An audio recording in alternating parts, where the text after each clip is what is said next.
Gentlemen,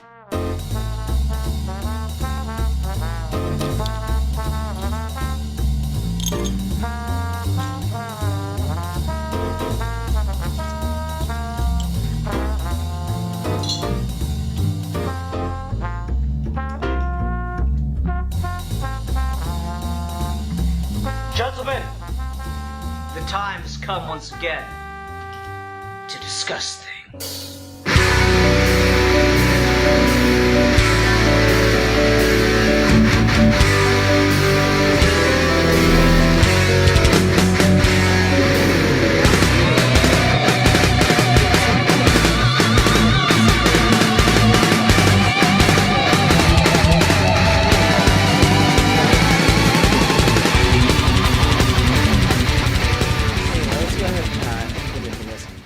Welcome to another episode of Geeky Gentlemen. Sorry we missed you last week, but we're here now, and the we is me, Sid Part 2, joined today by... The Comics Kid 2099. Yay! Ian and Ruben return, because I keep not being able to find anyone to record with, to get a third person on. Yay! Holidays are a busy time. Anyway... So here we are, we're in 2019, and we're going to discuss 2018. We've done this, I think, the last 2 years, and I'm like, we'll see. I don't know if this is going to be any good, but we'll see how this works out. So Ruben, let's see, what's a fun thing that we could do to start this? In one word, describe 2018. Okay, I'm gonna say average. Okay, alright. For me, I'm gonna say...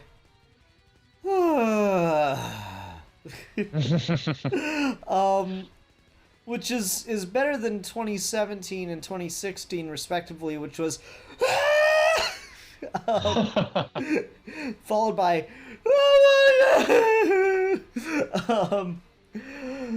So yeah, this year is certainly not good, but I believe in my 2016 video, I made the prediction that 2017 was going to be worse, and 2018 was going to be even worse. And I think I'm safe to say that 2018, while still definitely not good, was not as bad as the last 2 years. There's not much, but there's a little bit of light and hope at the end of the tunnel here.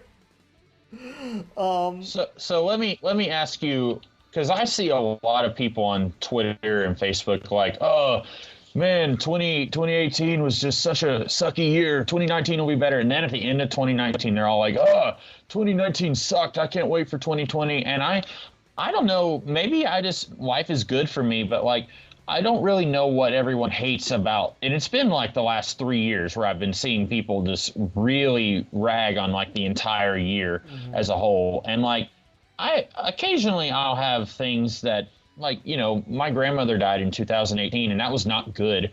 But like, on the whole, like, I feel like my year was just kind of there. It was like, when I see people complaining and like, they'll make jokes and say like, you know, the 900th day of 2016 was really sucky or whatever. And like, I just don't know what everyone's riffing on, you know? Mm-hmm. No, I see where you're coming from. I think the last 2 years, I think 2016 and 2017 were really awful. There was just gut punch after gut punch, it felt like. You know, 2016, I think, had the most celebrity deaths ever or some shit like that. It was just... It was one right after the other. Like, there's that kind of morbid joke. 30 Rock did a whole episode on it, like the rule of threes. Celebrities always die in threes. And so, like, you got kind of that in the background for context. And there's just... So 2016 was really bad, and then it had just a, you know, dreadful ending as you know, you got to the political climate of Trump taking office, you know, was going to happen right after the year turned and everything. So it's just, there was a lot going on that was bad in 2016. And 2017 was a really awful year because you had a lot of the fallout from those deaths, and then, you know, again, just to talk about the pop culture and the political climate, I mean, just every day of that year was some bullshit from the administration that you had to deal with. It's like, I don't know how much news you watch and listen to, but like, I don't know how you avoided the news stream and how you, like in 2017, how you could not be exposed to just holy shit, what the fuck, over and over and over again, to the point where it's like, it's almost become just white noise at this point. It's like, oh yeah, ethics violations all over again. And so maybe 2018 just seems better in reflection because we've gotten so used to it over the last 2 years, but there just doesn't seem to be as much bad happening this year as I feel the last two had. To answer your question of how I avoid it, it's not a perfect system. It's definitely not ideal, but I pretty much tried my best to just ignore any and all. Like, I know what my political views are, and I like to think I'm a decent person, but like, I try to just, anytime I see people spouting political anything on the left or the right, I mute them on Twitter. I unfollow on Facebook. Like, I just don't want to see or hear it. When did you mute me on Twitter? Oh, actually, I haven't. I usually I don't see a lot from a lot of the political stuff. And to be fair, now I'm not online as much anymore. In 2018 I started taking more hours at work, but yeah, I've never muted you. So, but like, and it's nothing against anyone in particular, but most of the time I'm just thinking like, you know, like you said, like, you know, I don't want to find out about like day 400 of somebody in power has done something incredibly corrupt and they're not going to get punished for it. Like, I just want to live and pretend like life is a little bit better than what it is, maybe. You know, I had somebody comment on a video I did where they were talking about like, what's wrong with Harry Potter is that it's escapist entertainment. And then it was like this huge essay of a comment that they did. And I hope they're not listening to this, but they said like, at the end of their comment, they said, even though it's escapist entertainment, I still like Harry Potter. And I was really tempted to say, what's wrong with escapist entertainment? Like, our world sucks. And sometimes I just want to get away from that and dive into something and pretend like our world doesn't suck for half an hour or whatever. And so like, I will just, you know, I try to, like, my social media news feed, I try to tailor it so that it's basically just like people talking about comic books. And, you know, that may be a not very mature way to handle it, but that's how I keep on keeping myself sane. No, I mean, and like, I kind of wish I could do that because that's how I more or less used to be, but it's just, there's this feeling now of just like, if I'm not paying attention, then I'm somehow guilty by association or something, and that's not anything on you or anyone that does have to distance it just for their own, you know, personal mental health. It's just a feeling that I have, and I'm like, I can't do much, but I can be aware, and I can be angry, and I can remember that forever. Like, that's the thing for me is I am never going to forget these 4 years. I hope to God it's only 4 years. My entire life, I plan to live an old life, be like the first person to live to 150, and be just bitter at one political party for the rest of my life because of it, because of 4 years of hell. And that's my hope and my dream. I really don't want to forget anything. And so on the political context, it's not that things have gotten much better politically. It's nice that there's, you know, a check on things. That being said, it's not like there's a ton that went super right. I mean, fucking Supreme Court justice raped somebody, so there's that. And he just got approved anyway, so it's like, well, that's pretty shit. There's really no other feeling that it's like, I like beer was his defense. I'm like, that's okay. So I don't know, there's like a lot of bad certainly, but I just kind of get left with an overwhelming feeling of like a lot of the worst stuff that was attempted in 2017 got pretty well shut down to one degree or another.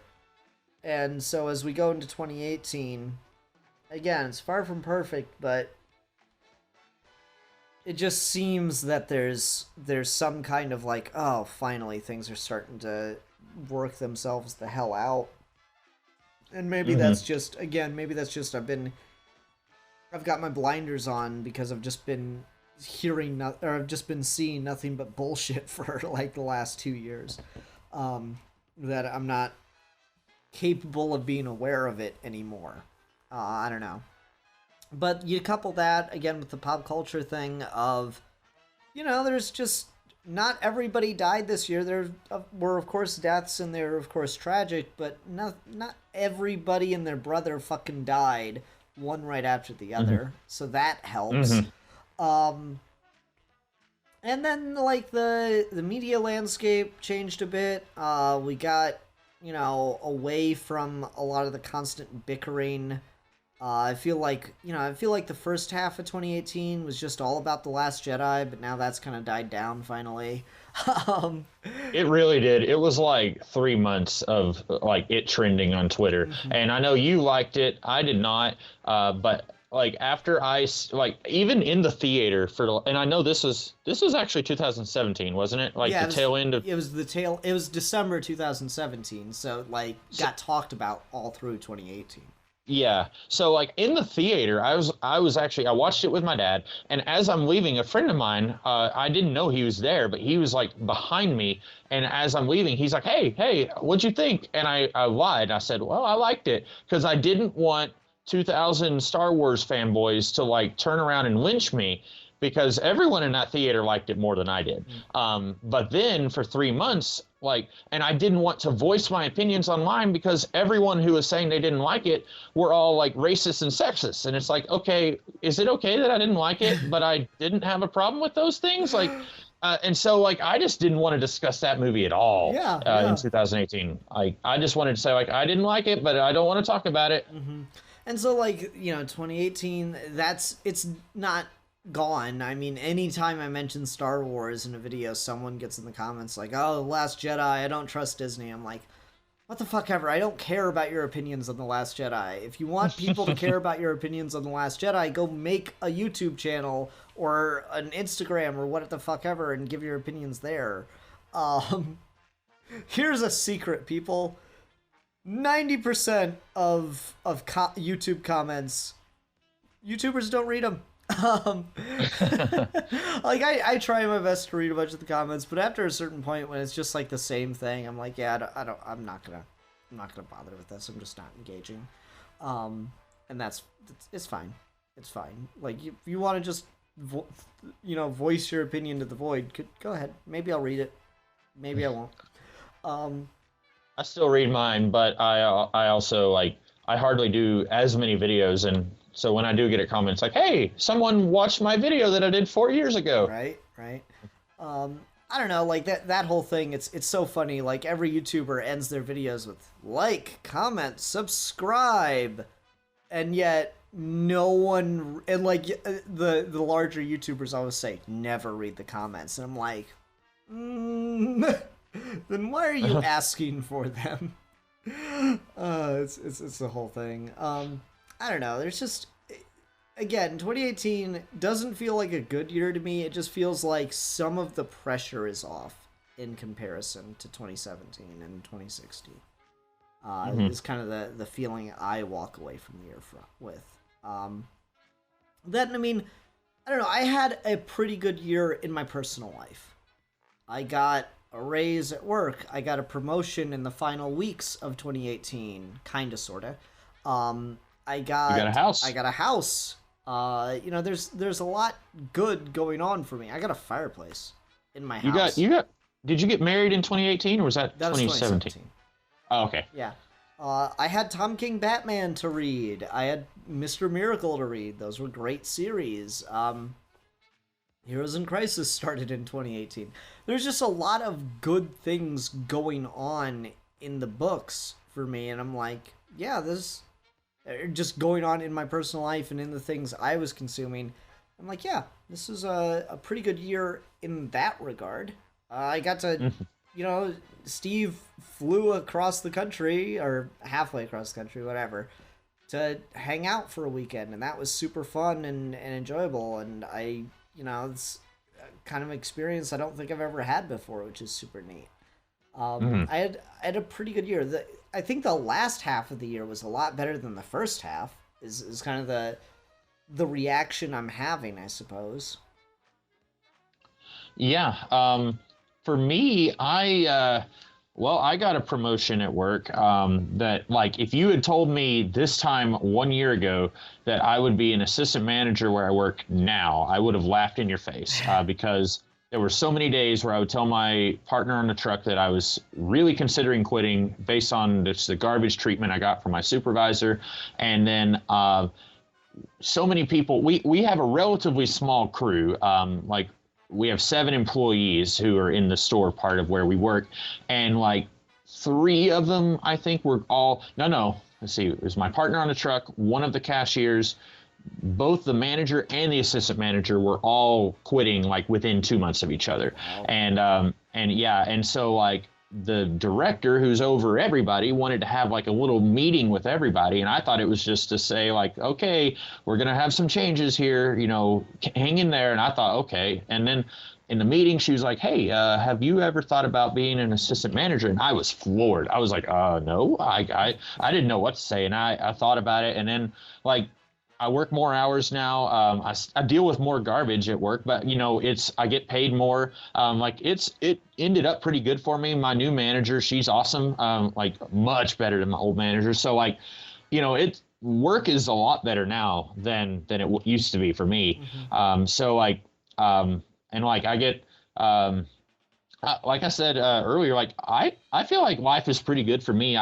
Most of the time, like, it's just stupid minor stuff that I complain about. I don't have any like big stuff that really I could talk about. Yeah, that's my thing, is like there's things that happen, like, god damn it, I could go on like at least a 20-minute rant about insects now that I'm a homeowner. Because like when we first moved in, there was a yellow jacket nest in the crevice of the outside of the roof, and the side of the wall. They were coming in and out of this little crevice at the roof, where the roof meets the wall.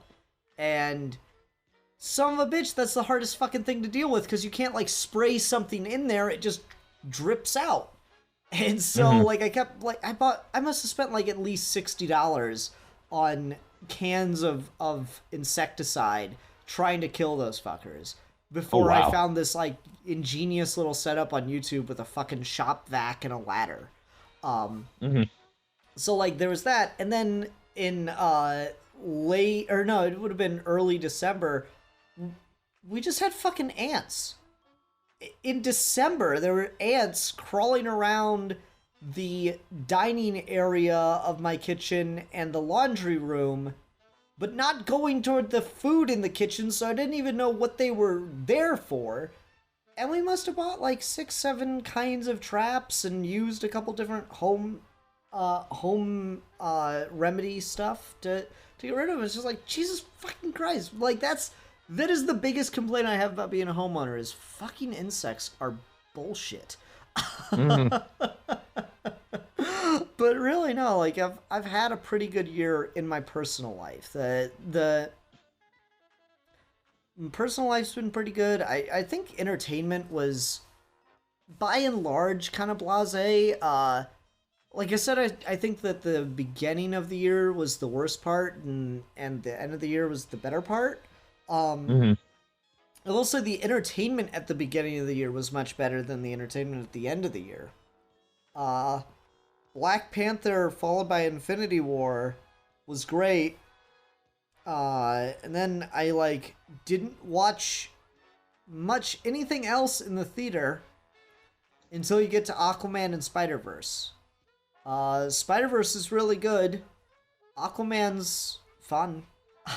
But like there's just this whole slew of movies in the middle where I'm like, oh yeah, maybe I'll go see that. Nope. I think we did a movies we were looking forward to in 2018, close to the beginning of the year last year, and I think the only movie that I just did not watch that I was interested in was Incredibles 2. And I think it was just by the time it came out, I was just like, I don't know if I really liked the first Incredibles movie, but I just didn't want to go to the theater. And I mean, I don't know why. Like, I'll watch that movie someday, but pretty much everything that I said I was interested in, I'm pretty sure I watched in 2018. But yeah, after Infinity War, like, I enjoyed Ant-Man and the Wasp. I know a lot of people didn't like it, but I enjoyed Ant-Man and the Wasp. I liked Spider-Verse, although me and Connor, we did a podcast on it, and I didn't like a lot of like the colors like jumping in the screen. Like you just have no taste.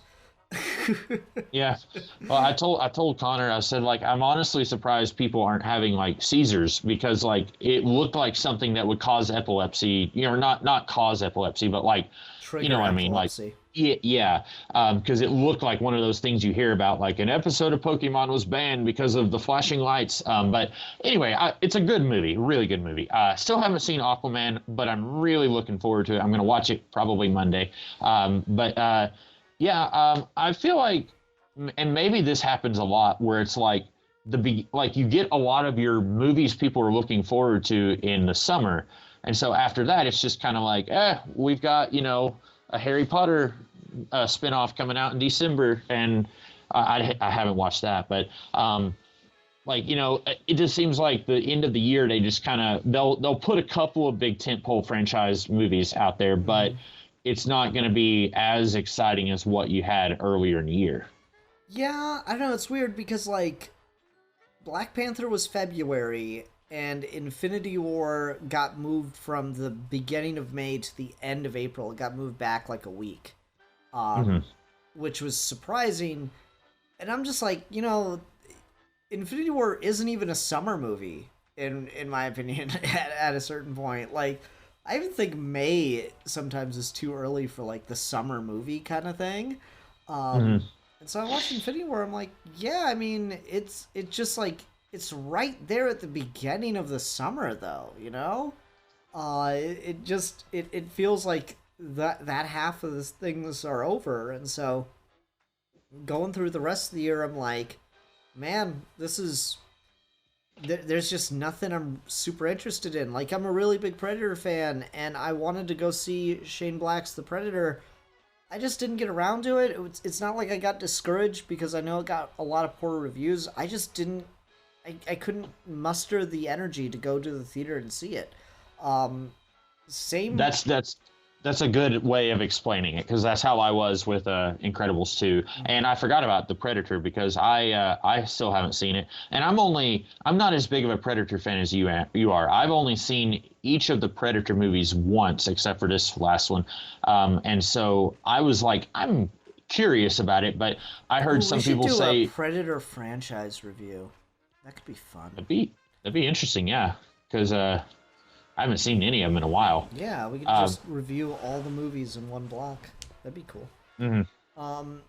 Yeah, no, it really is just that, like, I kind of wanted to go see Fantastic Beasts, but at the same time, fuck Johnny Depp, so, nah, just decided not to go.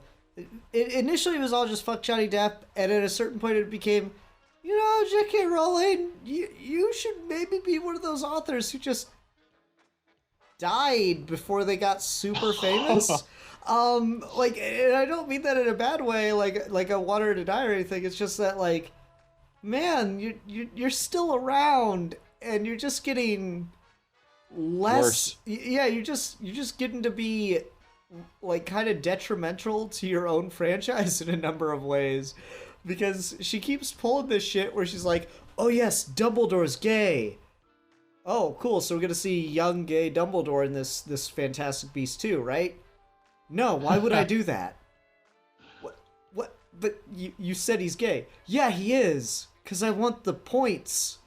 And it's just like, Really, fucking J.K. Rowling fucking ruined with this shit?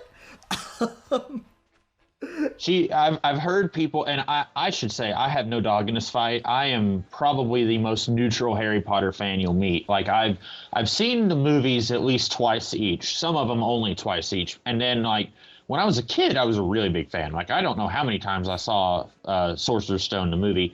I've only read each book once, and I just like over Christmas break I started rereading Sorcerer's Stone, and I haven't gotten past chapter 2 yet. But I have not read anything past Deathly Hallows, so I haven't read The Cursed Child, haven't seen any of the Fantastic Beasts movies, but I've heard nothing but bad things about Cursed Child and both Fantastic Beasts movies. So, like, that's something that, like, if I was even interested in watching that stuff, all the bad reviews would be throwing me off. Like, oh, maybe I don't want to watch that. Like, that's kind of like The Predator. Like, I heard some people say, like, my supervisor said it was the best Predator movie she had seen, and then I heard other people saying it was just a really awful movie. So, like, I was not sure what to do going into that one. Yeah, it's so weird. I don't know. So, like, it's just between that and Johnny Depp, I was like, yeah, I'm just not gonna fucking see this movie, at least not in theaters. I got a Fire Stick. It's probably perfectly possible for me to watch it on there now and not pay anybody a dime, so I'm probably gonna do it that way. Yeah, and you're wanting to protest Johnny Depp is a perfectly valid reason not to watch that, because like somebody tweeted at J.K. Rowling and said like one of the guys, either Crab or Goyle, in real life, he had like looted a store during a riot and he got fired from the movie. And then, like, they tweeted at her saying, "Hey, what's up with that? He got fired for that. Why did Johnny Depp not get fired?" And that fan got blocked by J.K. Rowling. So it's like, seriously, screw you, Rowling. Like that's something you could have like, you could just do what the you know that movie, The Imaginarium of Dr. Panaris or whatever it was. Heath Ledger's last movie. Heath Ledger's last movie, which but he didn't finish it. Has Johnny Depp in it. Yeah, and like oddly enough, shows Johnny Depp being a kind of decent human being at that point in his life, because him and Colin Farrell and what's his name? Guy something, not Guy Pearce. Guy Pearce? No. Oh, what's his name? I know exactly who you're talking about. I can't put a face to it. Because Guy Pearce was Time Machine and shit, right? Was it Jude Law? Jude Law, that's it. Yeah. Okay, so they all donated their I believe I read that they all donated their proceeds to Heath Ledger's daughter. Like what they earned from that movie, they donated to his daughter. And so like, you know, that they could have recast Grindelwald in this movie. Like, and I guess there are some people who are still fans of Johnny Depp. I'm like you and I talked about, like, you know, we like the Pirates of the Caribbean movies, but like this last Pirates of the Caribbean movie really burned a lot of bridges between me and Johnny. Like, really? I didn't even watch it. Was it 2018 or was it 2017? That might have been 2017. Okay, good point. Let me see here. Yeah, it's just like the thing for me. I was actually a pretty big Johnny Depp fan. I really liked, you know, his performance in Pirates. He's in one of my favorite horror movies. That's like not really a horror movie, but it's Stephen King, so whatever. The Secret Window. I fucking love that movie. Everyone on the world can call me crazy, but I love that movie. My parents like that movie. I've never seen it, but they really like that movie. Yeah, I mean, I think Johnny Depp was like is a very talented actor, but he's also just a shitty person, and I don't want to support him. Like in any facet, I don't really want to support him. And so if I can avoid it, I'm gonna. And it's just, so it's like just kind of wrapped up all in that, and then you got the Rowling, and then you got like, you know, just it's just a whole thing. I'm not going to talk about Fantastic Beasts 2 when I haven't seen it too much more beyond that, but it's just, that's my reason for not going to see it, really.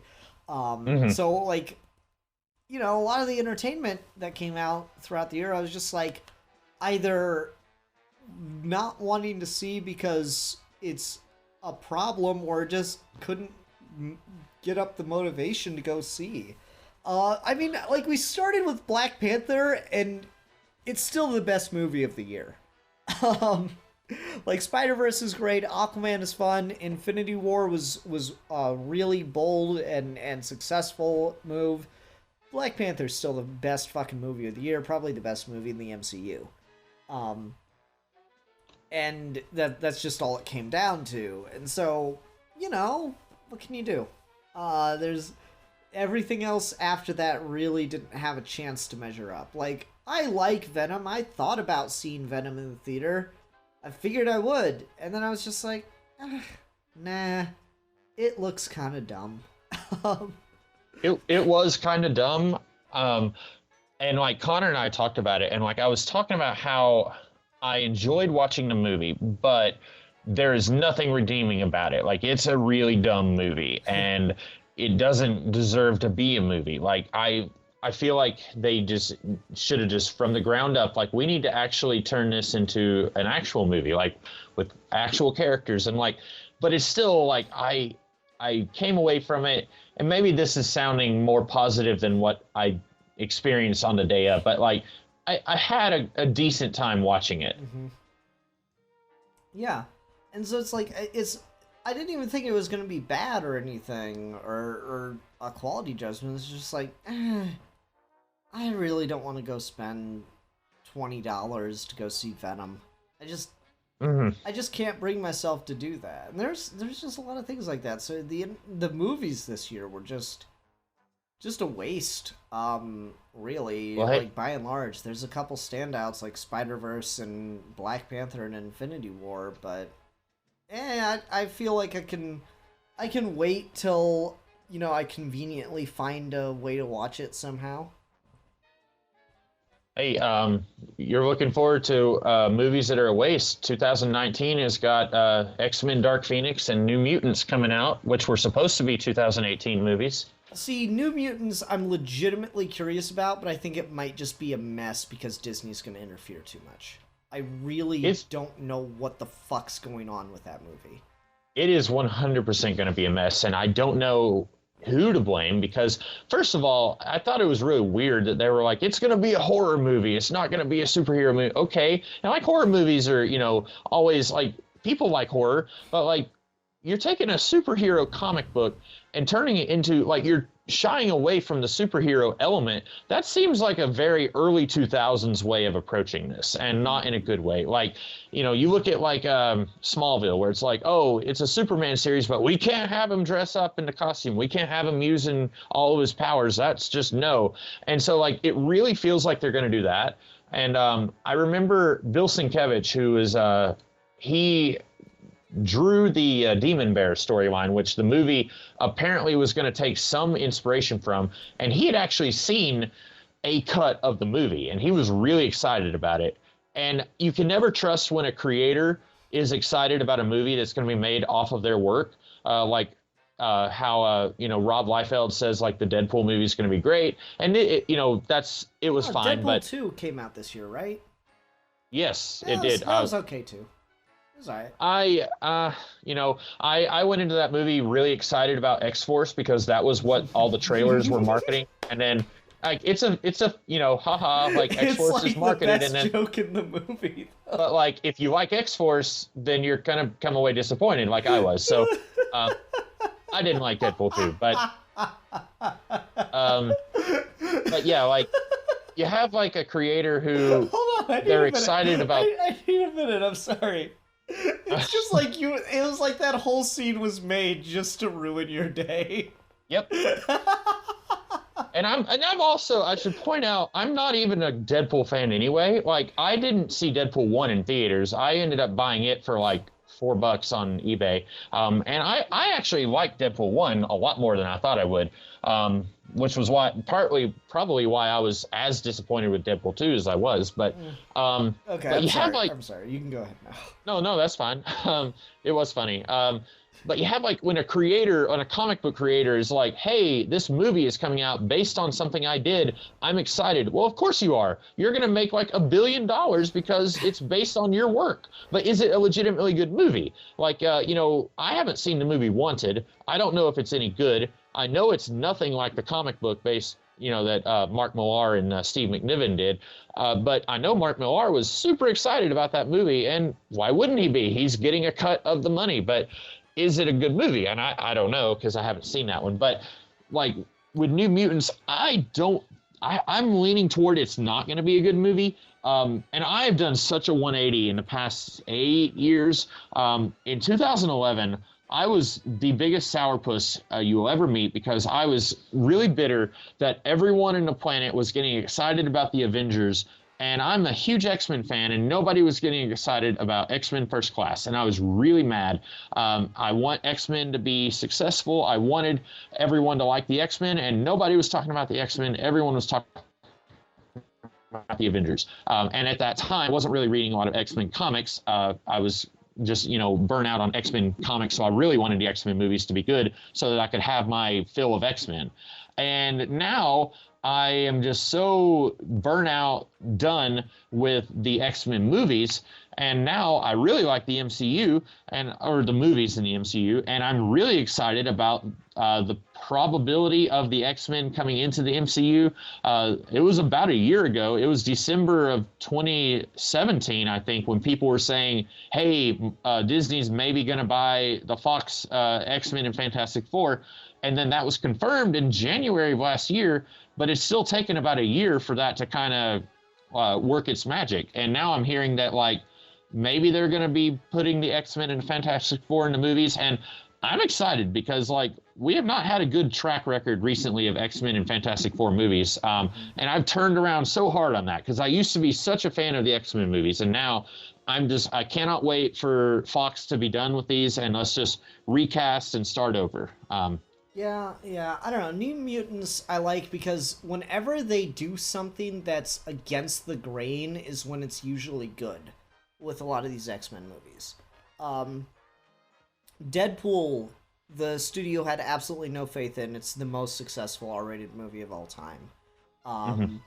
Logan seems like such a bad idea, particularly coming off the heels of Days of Future Past, and it is a great film that really does a lot for superhero as a genre.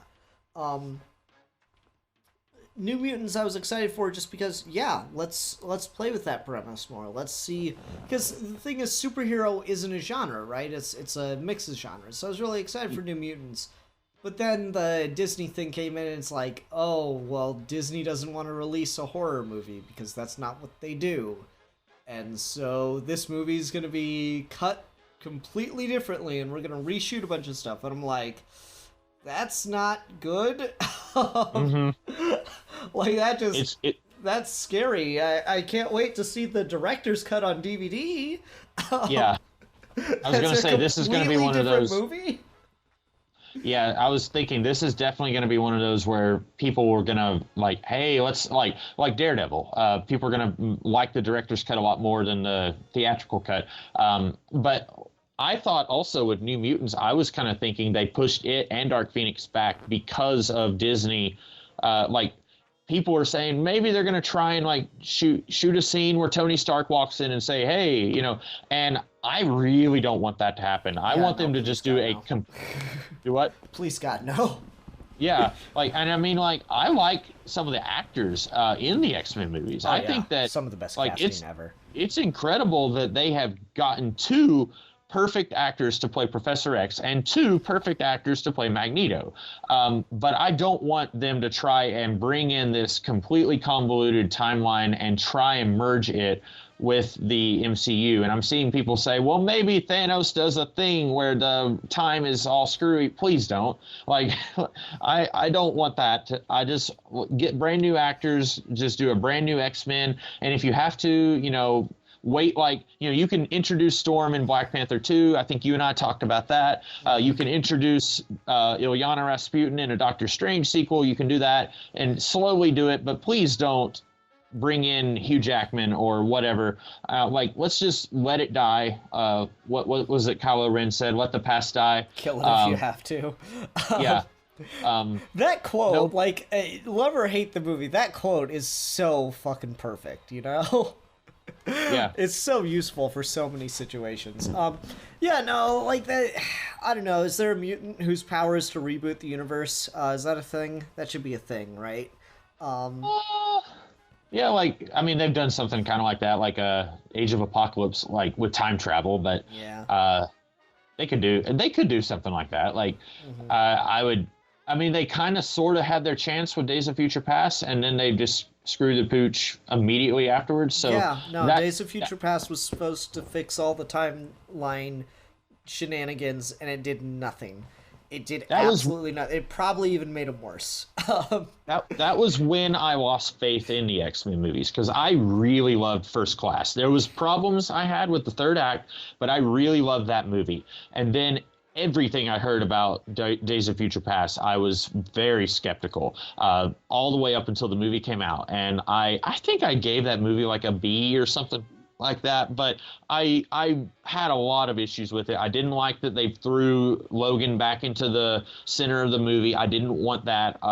And then I didn't like that they were calling back to the previous X-Men franchise. I wanted them to just start over and, use the X-Men they had in First Class.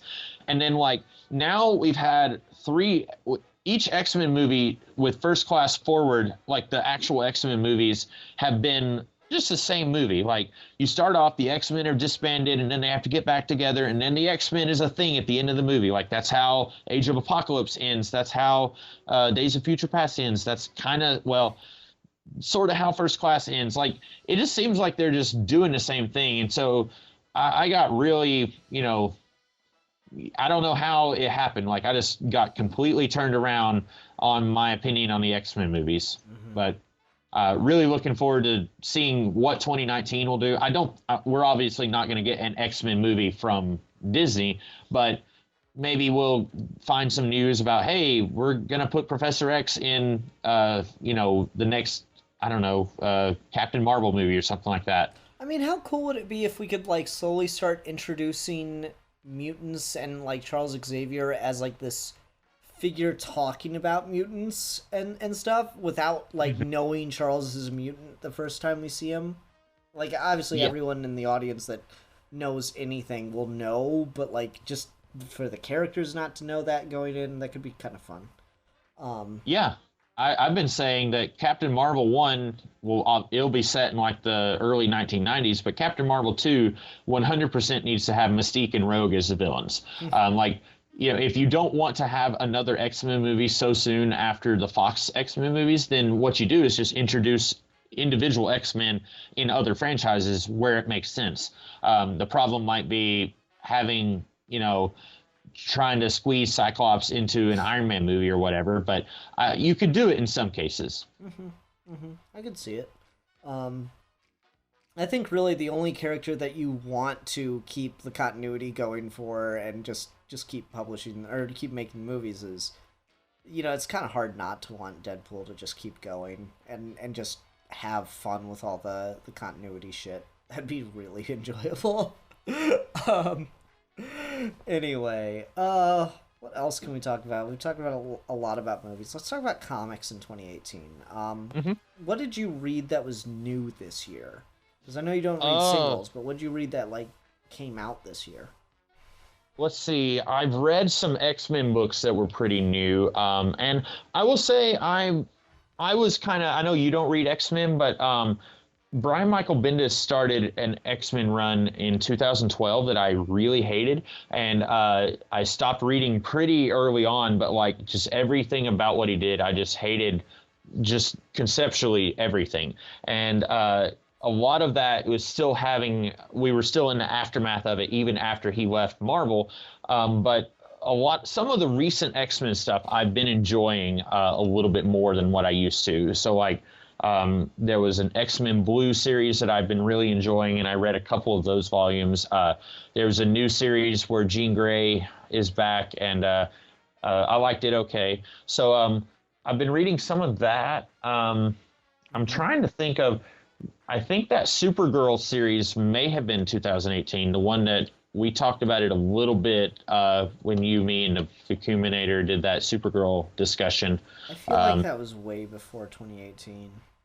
It might have been, because I'm looking at it right now just to see. I want to make sure because I mean it could be that like issue 1 came out in like middle of 2007. Yeah, it was in 2017, but I read it last year. But yeah, so I'm really bad about like I read trades, and on top of that, I don't always buy brand new. I will buy like used copies on eBay or Amazon. So sometimes it takes me a while to get caught up on something, but I did read some of the more recent X-Men stuff, and I'm kind of liking the direction the X-Men seems to be going right now. Okay. I'll stick with Mr. Miracle was a fantastic series.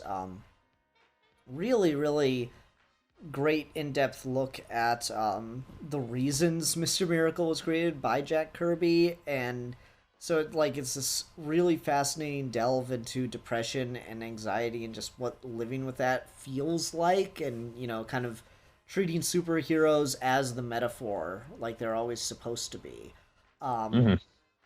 But then there was a lot of stuff in there that was like really reflective and commented on the history of comic books as an industry, and it was kind of poignant that it came out in 2018, which is of course the year Stan Lee died, and Funky Flashman is just Stan Lee in that book.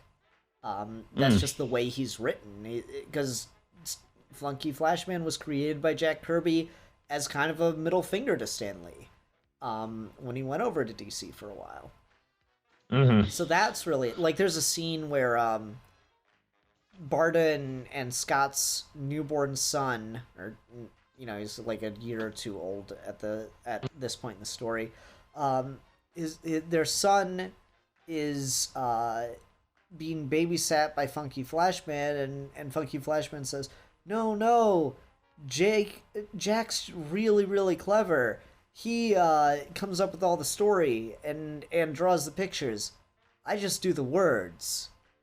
And it's just like, yeah, that's, wow. That's pretty on it right there. No lie. So yeah, that was, I don't know, like stuff like that was pretty interesting. And speaking of that, I mean, like, I guess we can talk a little bit about Stan Lee. A lot of people have already said their piece on that, but like, I feel like with Stan Lee and Jack Kirby, like, there was a feud there, but I think a lot of that was fueled by lawyers kind of getting into Jack Kirby's head, like, hey, you need to, like, because he left. He kind of bounced back and forth between Marvel and DC quite a bit, but it was really in the 90s when Jack Kirby was really like, hey, I got screwed over. And I feel like with a lot of people will like try and debate like who is the better, like, like who is more of a force to be reckoned with, Stan Lee or Jack Kirby, or like any of Stan Lee's co-creators like Steve Ditko. But like you look at some of Jack Kirby's solo work, and the ideas are amazing, but the execution sometimes leaves a lot to be desired. Like at DC in the 70s, he did OMAC. A lot of really interesting ideas, but some of the execution is really weird, and like it needs somebody to fine tune it and polish it a little bit. And then like you have Stan Lee, who's a good showman, and that's what he's known for, is like without his hype machine, without him being like P.T. Barnum, like hey, you've never seen anything like this before. Without that, we wouldn't have Marvel Comics today. It's very true, but like for me, the problem comes in with how much of a glory hog Stan is, because yeah, Stan, you're exactly right. Stan would do the hype, and Stan would refine it, but then he'd also take credit as its creator. And I think I talked about this somewhere, but I was reading an article from like the costume designer from the Black Panther film shortly after Stan's death, and she says, Stan created such a important character way ahead of his time, and it's just such a strive. And I'm like, fucking no.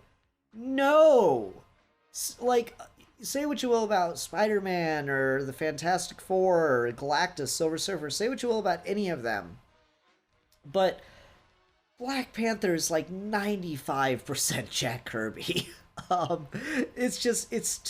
It's so wrong, the amount of credit that Stan Lee took, by positioning himself as the face of Marvel. And so I don't know, it created kind of an awkward feeling for me when Stan Lee died, because obviously I don't want anyone to die. Obviously, but at the same time, he was in his 90s, so I mean, come on. It was gonna happen eventually. I don't want anyone to die or anything like that. It's just like he did a lot of like kind of shady, underhanded stuff, and so I'm not sure if he ever really made up for it, or if he just kind of outlived a bunch of the guys who could do anything about it. You know, it's just a weird situation. It feels awkward to talk about, and I'm not trying to just shit on the guy's legacy. I just want to be realistic about what he did and didn't contribute with. Because I hate the fact that he gets a lot of the credit for all of his co-creators' work. Yeah, and I don't know how much of that was intentional, because like we said, he was the hype man. So in being the hype man, like I don't know if he was deliberately taking the credit or if it's people laying the credit at his feet and he didn't really say anything. Which is, I'm not sure which one is worse, to be honest with you. Right. You have something kind of similar with I'm a huge DC animated universe fan, like the Batman the Animated Series all the way up to Justice League Unlimited, and a lot of people like to credit Bruce Timm as like the god of the DCAU, but there were a lot of hands that went into that pie, and a lot of people don't get the credit they deserve. And like Bruce Timm was a boss, if you will. Like he was kind of over it, but he wasn't the only guy. And like a lot of people don't credit all the like dozens of other people who were like background designers and like people who created character models and stuff like that, and writers. And like he didn't do everything. But he's kind of like the man who kind of spearheaded the whole thing from the beginning, him and Eric Radomski. And so like in doing that, he kind of took on the mantle of like the guy, the face of that universe.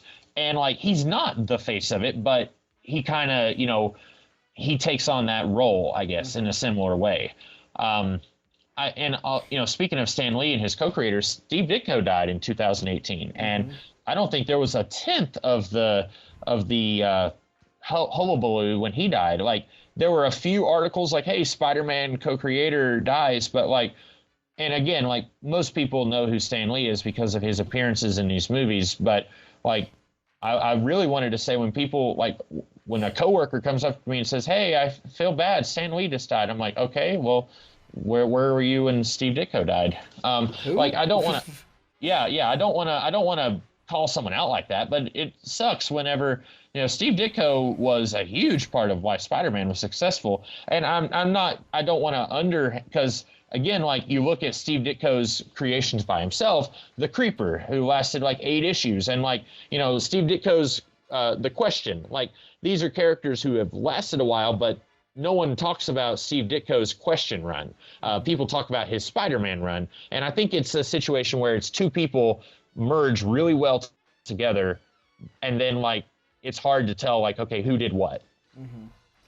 Yeah.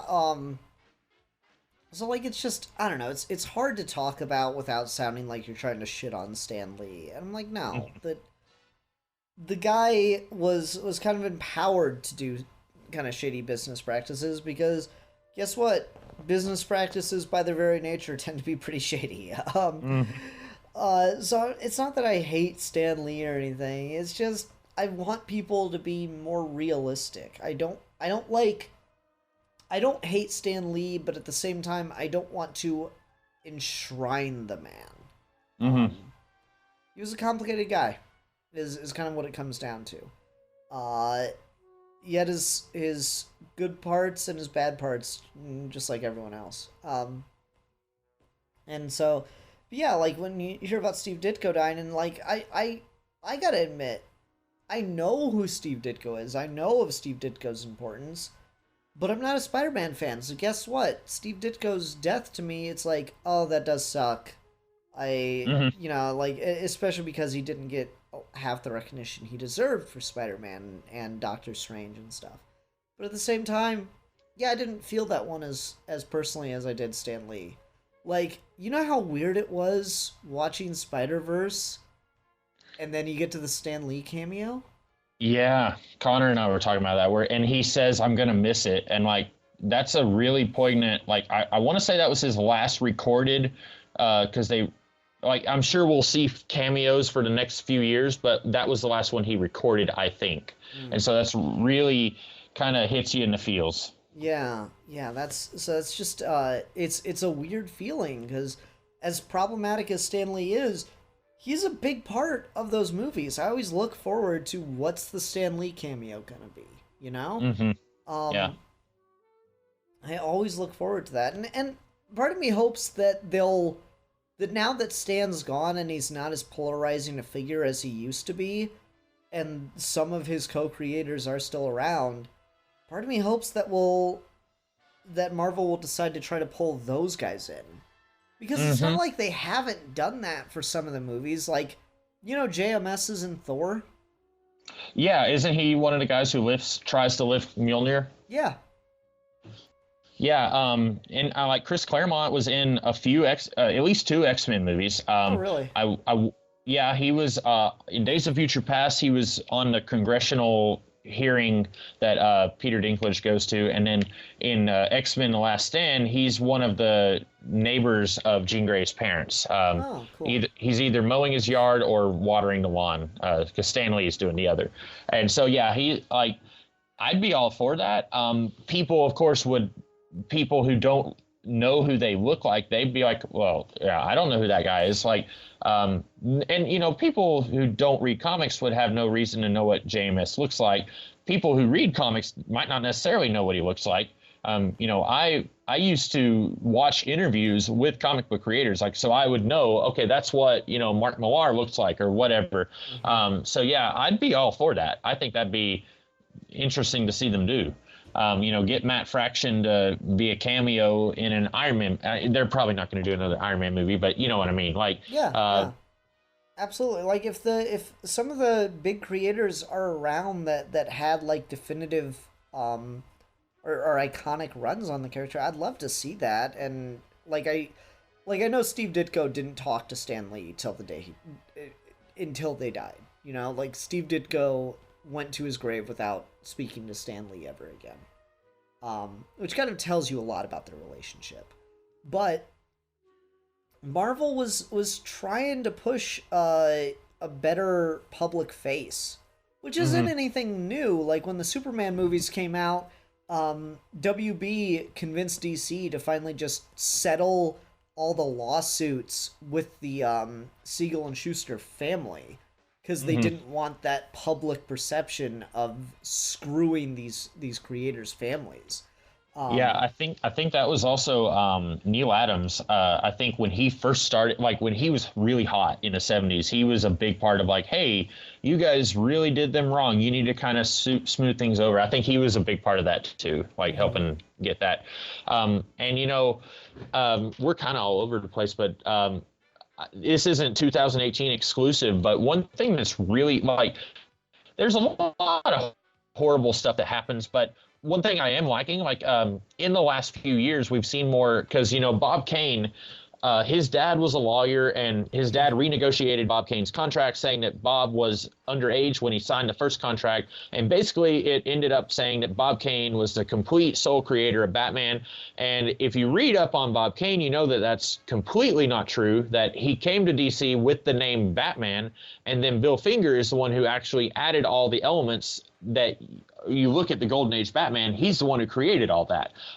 Like the idea that he was not a powered superhero and that he wore darker, like Bob Kane wanted to do like a flying guy who wore a red costume, basically. And like there's more than that. Bob Kane wasn't even an artist, he was a tracer. Like Bob Kane traced until the day he died. There's some art that came, like someone posted a side by side, and I find this hilarious.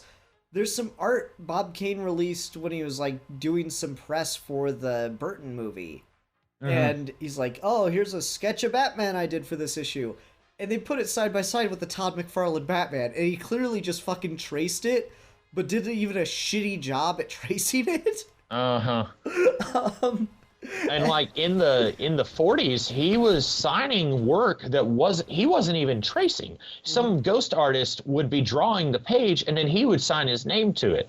And so like, and for decades, Bob Kane was credited as the creator of Batman. And finally, we're starting to see, and I don't know if they're doing it in every Batman book, but for a little while they were doing created by Bob Kane with Bill Finger. And I think that's awesome that I mean, it doesn't do anyone any good because Bill Finger died in the 80s, but at least they're starting to say, hey, Bob Kane wasn't the only guy who created this. Like, they're starting to own up to it a little bit, I think is kind of cool. Yeah, no, definitely. The thing I wanted to say about Stan and Marvel, though, is like Marvel's working on the public, or was at least trying to work on the public perception thing a little bit more. I don't know if you watched any of Ultimate Spider-Man, the cartoon show with what's his name, Drake Bell or something like that. But there's an episode where like Stan Lee cameoed in a bunch of episodes of that series as the janitor Stan for Peter Parker's high school. And there's an episode where it's revealed that he's an agent of S.H.I.E.L.D., secretly like minding Peter Parker, and he toward the end of the episode says like Peter goes to thank him for all his help, and he says, oh, you know, I can't do it all on my own, isn't that right, Steve? And you just see like a guy's hand wave from off camera, and I'm like, that's a start. Yeah. So I don't know, maybe they're working on that. I'd certainly hope so. I'd certainly like to see more of the creators involved with these characters start making the cameos and stuff. To this day, it's never gonna happen, but I'm gonna pitch it every chance I get. I so want the Fantastic Four movie to end with them meeting Jack Kirby like that one comic book. It'd be the coolest thing ever if we cast someone or digitally recreate Jack Kirby just to be at the end of a Fantastic Four movie. For anyone who's wondering, that I believe is from the Mark Waid, Mike Wieringo Fantastic Four run from the early 2000s. That whole run is my favorite Fantastic Four run. Cool. Just wanted to, anyone who's interested in that, it's a really good run. Yeah, and like I think that'd be awesome. And you're right, they will never do it, but that would be really cool to see on screen. I don't know. There's a lot with where things are going. We haven't talked much about television. The DC Universe streaming app started in 2018. That's kind of neat. They just put Green Lantern, the animated series, on it, but that's 2019 news, so it's not worth talking about. I started watching Lucifer in 2018. It's a good show. I have season 1 on DVD. I have not seen any of it yet, but I bought it. It's been a little over a year ago, but Do you like I'm really the murder mystery police procedural kind of thing?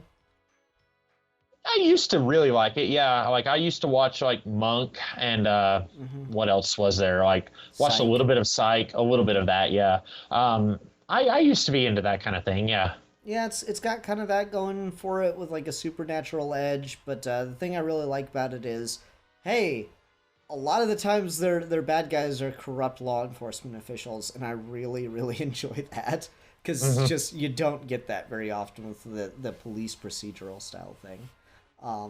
So I really enjoy that aspect of it, if nothing else. And Tom Ellis's Lucifer is absolutely charming. Funny thing, I'm on season 3 and Tom Welling's in it now, and I'm just like, this is weird. Why is Lucifer hanging out with bad Superman? Well, you know what's this is not related to 2018 at all, but like watching Smallville, I used to think that he was a bad actor, but then they would do like the one wacky episode where Lionel and Clark switch bodies, and it's like, oh wait, he's doing a really good version of Lionel. Like, or like they would do an episode where he forgets that he has superpowers and he's playing just like bumbling Clark Kent, and it's like he's really good at these like not Clark Kent stories. He's just, they're asking him to play a really awful character, but like I'm assuming he's a good actor, that he just got saddled with a really bad show that lasted for a decade. Maybe. I don't know. He's aight in Lucifer. He's not the best. He's not the worst. But I don't know. It's neither here nor there. Okay. Well, we're at like an hour and change now. I feel comfortable wrapping up. We need something to review for next week. Do you have anything that you've been like chomping at the bit for, or do you want me to pick something? I don't have anything off the top of my head. All right, fine. Let's review The Predator. All right, the whole franchise? No, just The Predator. The most recent one? Yeah, just give me an excuse to watch it. All right. Yeah, we'll do that next week. We'll be reviewing a movie that doesn't have any buzz associated with it anymore. Should be fun. Alright, everyone, thanks very much for watching this very rambly video that didn't ultimately have a lot to do with 2018, but hey, we did it. Until next time, I'm the Philosopher. And I'm the Comics Kid 2099. And we are your Geeky Gentlemen. And we will be discussing things.